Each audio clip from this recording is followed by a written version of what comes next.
بسم الله الرحمن الرحیم. زموږ ستاسو نن درس وینډو ده. وینډو دغه سکرین ته وایي، وینې دا خپله یو وینډو ده، دا د ورډ یو وینډو ده که نه. موږ تاسو وینډوز پروګرام وویل چې وینډوز پروګرام له وینډو نه اخیستل شوی ده چې دا هر شی خلاصو په یو وینډو کې خلاصېږي. نو نن درس د دې وینډو په هکله ده. که چېرې موږ تاسې څو فایله ولرو، مثلا دا یو فایل ده یا یو راپور یا یو کتاب دا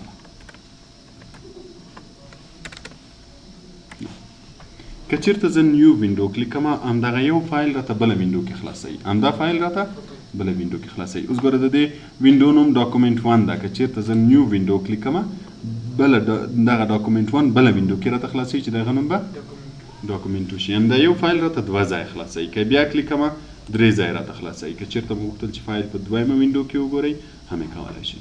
بیا که ارینجال کلیک کوو، بیا چې هر څومره خلاص وي. اوس ګوره موږ ستاسې سره دلته د ورډ فایلونه دوه دانې خلاص دي چې دواړه یو فایل ده، خو صرف دوه وینډو کې خلاص ده. نو که چېرته نور فایلونه هم خلاص وي او ارینجال کلیک کوو، نو بیا به ټول په سکرین راته ښکاره کړي. ګوره اوس به دا هم ښکاري، دا هم ښکاري. نو د نیو وینډو فایده دا ده چې که چېرته موږ تاسې یو فایل ولرو چې هغه کې ډېر زیات معلومات وي، زه غواړم چې دغه صفحه خط راته ښکاره شي. مثلا زه به دویمه صفحه کې درېیمه صفحه کې کار کوم، خو دغه باید راته معلوم شي. که چېرې موږ تاسې یوه وینډو ولرو که نه، اوس زه مثلا لاندې صفحو ته ځم، غواړم چې دا راته ښکاره شي، بیا به ګوره څنګه راته ښکاري. که زه سکرول کلیک کوم خو هغه سکرول کې به راځي، لاندې ځای بیا نه راته ښکاري. نو موږ تاسې کولی شو چې نیو وینډو نه استفاده کوو، ارینج یې کوو، نو دلته به دا هم راته ښکاري، لاندې ځای کې به وینې هماغه فایل خلاص وي. زه کولی شم چې دا راته ښکاره شي او زه لاندې نور کار وکړم. نو که چېرته موږ نیو وینډو کلیک کوو، یو فایل راته په بله وینډو کې خلاصوي. او که ارینج کو، بیا که هر څومره وینډو خلاص وي، صرف د یو فایل نه که نور فایلونه خلاص وي، هغه هم راته ټول ښکاره کوي. بل موږ تاسو سره سپلیټ آپشن هم شته. موږ تاسو سپلیټ هم کولی شو چې همدا کار راته وکړي، لکه څنګه چې موږ مخکې د نیو وینډو په ذریعه وکړو. مثلا زه غواړم چې دغه شی ماته ښکاره شي، زه غواړم چې لاندې صفحو ته لاړ شم، لسمې پنځلسمې صفحې ته، خو د اولې صفحې یا د دویمې صفحې یا هر صفحه چې زه غواړم چې ماته ښکاره شي، نو په هغه صورت کې به بیا موږ سپلیټ کلیک کوو. اوس ګوره سپلیټ کلیک کوئ، صفحه به دوه تقسیمه شي. دا سپلیټ زه کولی شم چې جګ پورته کړم. مثلا زه غواړم چې دغه ځای راته ښکاره شي، نو دلته به دا ځای راته ښکاري، لاندې چې زه هرې صفحې ته ځم زه کولی شم چې لاړ شم، خو دا شی به راته ښکاري. دلته هم سکرول بار شته، کولی شم چې زه کته پورته کړم. مثلا د دې مطابق دلته موږ یو لیست جوړوو، نو دا به دلته راته ښکاري. زه کولی شم چې لاندې یارې صفحې ته وغواړم لاړ شم، مثلا کنټرول انټر وهم، دا ګوره د درېیمه صفحه شوه، څلورمه صفحه شوه، نو دا به په همدې ځای کې ځای په ځای راته ښکاري. که چېرته ختموئ، ریموو سپلیټ ریموو به شي. نو که کله مو غوښتل چې وینډو درته دوه ځایه تقسیم شي چې لاندې درته ښکاره شي، نو بیا به دا کلیک کوئ. بل د ویو ساید بای ساید، که غواړئ چې دوه فایله څنګ ښکاره شي. مثلا زه اوس فعلا دوه فایله لرم، یو دا ده یو دا ده. فعلا چې ما ارینج کلیک کړی و، نو یو بره ښکاري، یو لاندې ښکاري. که چېرې موږ ویو ساید بای ساید کلیک کړو، بیا به څنګ ته څنګ ښکاري. که چېرته سیم فایل وي هم او که جدا فایلونه وي هم. بیا چې کله زه د یو سکرول بار غواړم چې لاندې کته پورته کړم، د بل هم ورسره کېږي. اوس مثلا که زه دا صفحه کته راولم، هغه هم کته پورته ځي. دا د دې لپاره چې موږ تاسې ګوره دلته د هغه آپشن کلیک کړی ده، دغه ویو ساید بای ساید. او بیا د ویو ساید بای ساید سره دا سینکرونس کلونینګ هم، دا هم ګوره کلیک ده. دا که کلیک وي، ګوره دلته نشان د سکرول بار ورکړی. نو که چېرې زه دا یو فایل کته پورته کوم، دا بل هم کېږي، یا که دا بل کته پورته کوم، دا هم کېږي. مثلا که چېرته دوه موضوع وي، زه غواړم چې یو بل سره یې مقایسه کوم، نو ویو ساید بای ساید به یې کوم، دا به هم راته ښکاري، دا به هم راته ښکاري. نو چې کله زه دا یو وایم، اوس غواړم چې دا سکرول کړم، بله به خپله ورسره سکرول کېږي. د دې ضرورت به نه وي چې زه ورې دا سکرول کړم، بیا راشم دا سکرول کړم، نو په یو وخت کې به دواړه کېږي. خو که غواړئ چې سکرول نه شي، نو بیا به دغه آپشن ایسته کوئ. کله چې دا آپشن ایسته کړئ، اوس که سکرول کوئ، دا جدا سکرول کېږي، او که دا سکرول کوئ، دا جدا سکرول کېږي. که بیرته کلیک کو، بیرته یو ځای کېږي. مثلا زه بیا وینډو ته راځم، بیا دا کلیک کوم، اوس چې وګورم دا هم سکرول کېږي، هغه هم سکرول کېږي. که چېرې زه د یوه سکرین بیا غټ کړم، اوس د دې سکرین مې غټ کړو، بل خو به مغه حالت پاتې شو. که غواړم چې بیا بیرته مغه دې حالت ته راشي، خو ګوره دا ویو ساید بای ساید خیر کلیک ده، نو بیا به یې نه کلیکوئ، ځکه چې بیا هغه ویو ساید بای ساید ختمیږي. نو که چېرې موږ تاسې د دې سکرین غټ شي، بیرته غواړئ چې هغه حالت ته راشي، ریسیټ وینډو بیرته به دې ته راشي. مثلا زه په دې کې کار کوم، دا غټوم، دلته مې بعضې کارونه وکړه، اوس بیرته غواړم چې بیرته ساید بای ساید ښکاره شي، نو بیا دې ته ضرورت نشته، فقط دا ریسیټ یې کړه، بیرته به ساید بای ساید راته ښکاره شي. که بک څنګه کومه، نو که چېرې غواړئ چې ساید بای ساید ښکاره شي، ساید بای ساید کلیک کوئ. له دې ځای نه که چېرې موږ سکرین بیرته غټ وړ کړو ریسیټ پوزیشن کې به بیرته ریسیټ کېږي. بیرته به زه دا میکزیمایز کړم او یو ساید بای ساید به یې هم ایسته کړم د سکرین غټ کړم.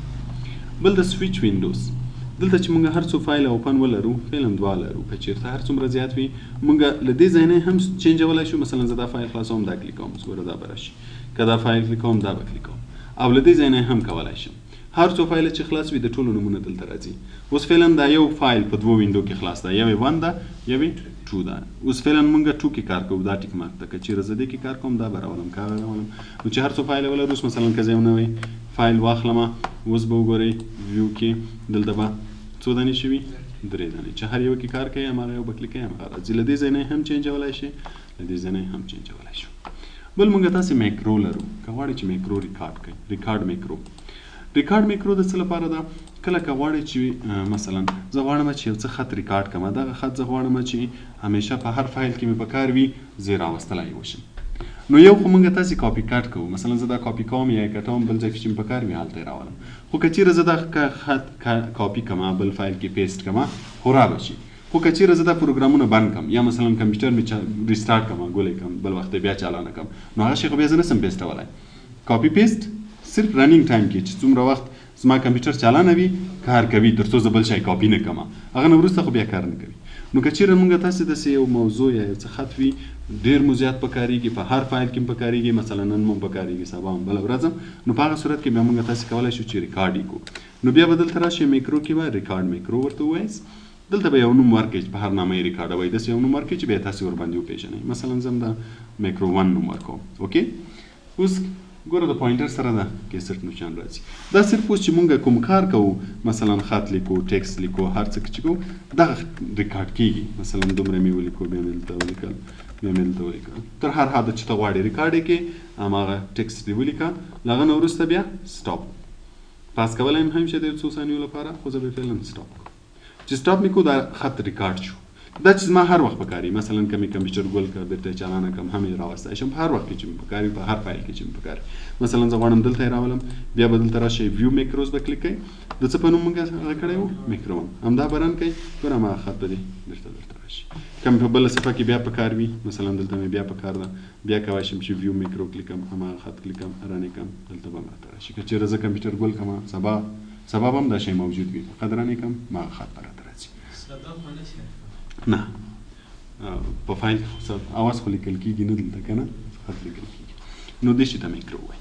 دا زموږ ستاسې ویو منیو شوه چې کوم شی ښکاره شي کوم شی نه شي ښکاره کوم شی مثلا وینډو سره هم ښکاره شي ساید بای ساید وي زوم یې څومره وي دا ټول ویو شي. له هغه نه وروسته بله منیو ده د اکروبیټ په نوم. د اکروبیټ منیو هغه وخت راځي چې موږ تاسې د اکروبیټ په نوم یو سافټویر ده د اډوب اکروبیټ په نوم چې هغه انسټال وي. اوس وګورئ زموږ په کمپیوټر کې دا شی انسټال ده نو ځکه دا منیو شته. بعضې منیوز د بعضې سافټویرو سره تړلي وي چې هغه سافټویرونه زموږ په کمپیوټر کې وي دلته ور اضافه کېږي که نه وي بیا نه وي. نو عادي کمپیوټرو کې چې دا سافټویر نه وي انسټال نو بیا دا شی به نه وي. دا د پی ډي اف بعضې اپشنونه دي که غواړئ چې دا فایل پی ډي اف ته چینج کړئ او ایمیل کې سینډ کړئ او پی ډي اف هم کې ایمیل ته سینډ کړئ نو دا اپشنونه ځکه ور اضافه کړي خو په نور افیس کې نشته. بل مهم شی چې موږ تاسې ډېر زیات وینو یو بله منیو ده د ډیولپر په نوم. مثلا اوس موږ تاسې دلته تقریبا فایل هوم دغه یو څو منیو لرو په دې کې دغه کمانډونه لرو. اول که زه غواړم چې په دې منیو کې تغیرات راولم مثلا زه غواړم چې دې منیو کې بعضې کمانډونه کم کړم بعضې شیان ور اضافه کړم یا بعضې منیوز ډیلیټ کړم یا بعضې منیوز کم کړم نو بیا موږ تاسې فایل منیو کې راځو آپشنز ته. آپشن کې موږ تاسې دلته کسټمایز ریبن لرو. کله چې کسټمایز ریبن کلیک کړئ دلته ګوره پاپولر کمانډز هغه کمانډز چې ډېر زیات استعمالیږي ټول دلته شته. بعضې کمانډونه نور هم شته مثلا که زه آل کمانډ کلیک کړم ټول کمانډونه به راشي څه چې په ورډ کې دي ټول به راشي. او تر څنګ یې ګوره موږ تاسې دلته منیو ټابز لرو. زموږ منیو دغه و که نه کوم منیو ګوره دلته هوم منیو ده انسرټ منیو هوم انسرټ ډیزاین هوم انسرټ ډیزاین دا کوم منیوز چې دلته ټیک مارک دی هلته به وي کوم چې دلته نه دی ټیک مارک هلته به نه وي. مثلا زه هوم منیو ایسته کوم مثلا انسرټ ایسته کوم ډیزاین ایسته کوم اوس چې زه وکې کوم ګوره هغه منیوز به ختم شي. که بیرته راولم بیا به فایل منیو ته راشم آپشن ته به راشم کسټمایز ریبن بیرته به ټیک مارک کومه منیو چې ټیک مارک کو ختمیږي کومه منیو چې ټیک مارک ایسته کو ختمیږي او چې ټیک مارک کو بیرته راځي. نو بیا یو مهمه منیو چې موږ تاسې دلته لرو په کسټمایز ریبن کې د ډیولپر په نوم ده. دا منیو هم بعضې وختونه موږ تاسې استعمالوو. زه به یې فعلا کلیک کړم په دې کې کوم کمانډ دي د جمع علامه چې کلیک کې کوم کمانډ دي دا کمانډ ټول دلته ښکاري یا مثلا ګوره هوم کې کوم کمانډ و ټول راته ښیي فاونټس و پاراګراف و سټایل و ایډیټینګ و که کوم یو مثلا زه فاونټ کلیک کوم په فاونټ کې کوم شیان و هغه هم ټول راځي نو په ډیولپر کې کوم کمانډونه دي ټول راته ښیي فعلا به زه دا ټیک مارک کړم چې ډیولپر مینیو هم ښکاره شي اوکې کوم ګوره دلته به ډیولپر مینیو هم راشي ډیولپر مینیو کې موږ تاسو ډیر زیات ایډوانس شیان لرو خو هغه شیان نه تیریږو کوم چې موږ زیات ضروری دي په کاریږي هغه ته راځو مثلا زه یو فورم غواړم چې جوړ کړم تاسو به زیات بعضی وخت فورمونه لیدلی وي چې مثلا بعضی مؤسسات چې جاب اناونس کوي دغه لپاره باید فورم خانه پوری شي بیا هغه فورم چې موږ خلاصو بعضی ځای کې تغییرات راوستای شو بعضی کې نشي راوستای یا مثلا د بعضی بورسو لپاره بعضی فورمونه دي چې مثلا لیکلی وي نیم ته صرف د نوم ځای کې نوم لیکای شي نور تغییرات نشي راوستلی نو که زه دغسې یو فورم غواړم چې جوړ کړم مثلا زه د باریا رجسټریشن فورم جوړوم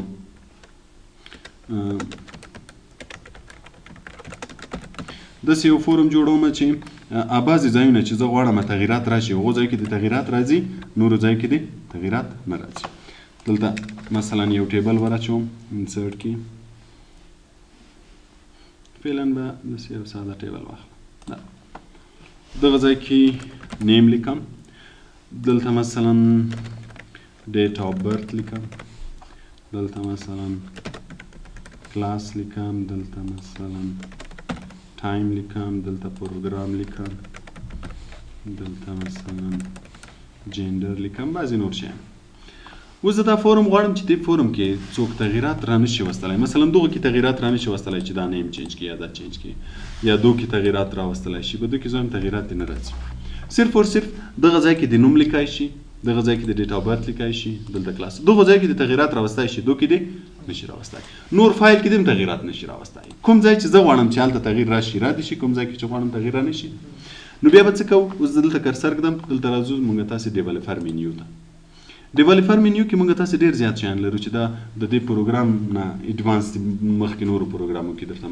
پکارېږي خو فعلا یې ګوره دغه ځای چې موږ کلیک کوو دلته موږ تاسې ټکس باکس لرو دغه ته ټکس باکس وایي په دغه ځای کې به چې کوم ځای کې ته غواړې هلته به ټکس باکس ور واچوې اوس ګوره دلته زه یو ټکس باکس ور اچوم دلته یو ټکس باکس ور اچوم کوم ځای کې چې ته غواړې خط ولیکل شي هلته ټکس باکس ور اچوې دلته به هم یو ټکس باکس ور واچوم دو ته به یې ور واچوم بعضې نور شیان هم لرو ټیک مارک و باور خو زه به یې فعلا صرف ټکس باکس واچوم کوم ځای کې چې غواړئ چې دی تغییرات راوستلی شي هلته ټکس باکس واچوم بیا راځو بیرته موږ تاسې ریویو مینیو کې پروټیکټ ویلی وو چې غواړو چې فایل پروټیکټ کړو چې څوک تغییرات را نشي وستلی نو ریسټریکټ ایډیټینګ کلیک کوم دلته الاو په دې ځای کې ګوره موږ تاسې فیلینګ ان فارمز درلود دا نور خو موږ ویلی وو چې صرف ټریک چینجز دې وشوي ده فیلینګ ان فارمز به کلیک کوو پاسورډ به ورکړو اوس که وګورئ ګوره دې ځای کې هېڅ تغییر نشي راتلی دې ځای کې هېڅ تغییر نشي راتلی صرف اور صرف دغه کې دا کوم ځای کې چې موږ ټکس باکس ور اچولی هلته تغییر راځي مثلا دلته څوک نوم لیکي فیصل خان دلته به ډیټ آف برث ولیکي دلته به مثلا کلاس ولیکي خو د نورو ځای کې هېڅ تغییر نشي راوستلی که غواړو چې تغییر راشي نو بیا به پروټیکشن سټاپوو پاسورډ به ورکوو بیا به وروسته تغییرات راتلی شي نو که چیرته موږ تاسې غواړو چې یو فورم جوړ کړو داسې فورم جوړ کړو چې بعضې ځای کې تغییرات راشي بعضې ځای کې تغییرات را نشي په هغه صورت کې موږ تاسې به ډیولپر مینیو کلیک کوو بیا به له دې ځای نه ټکس باکس ور اچوو له هغه نه وروسته به یې لاک کوو کله چې م لاک کړو نو کوم ځای کې چې ټکس باکس د هغه کې تغییرات راځي نورو کې تغییرات نه راځي پوه شوې تر دې ځای سوال لرئ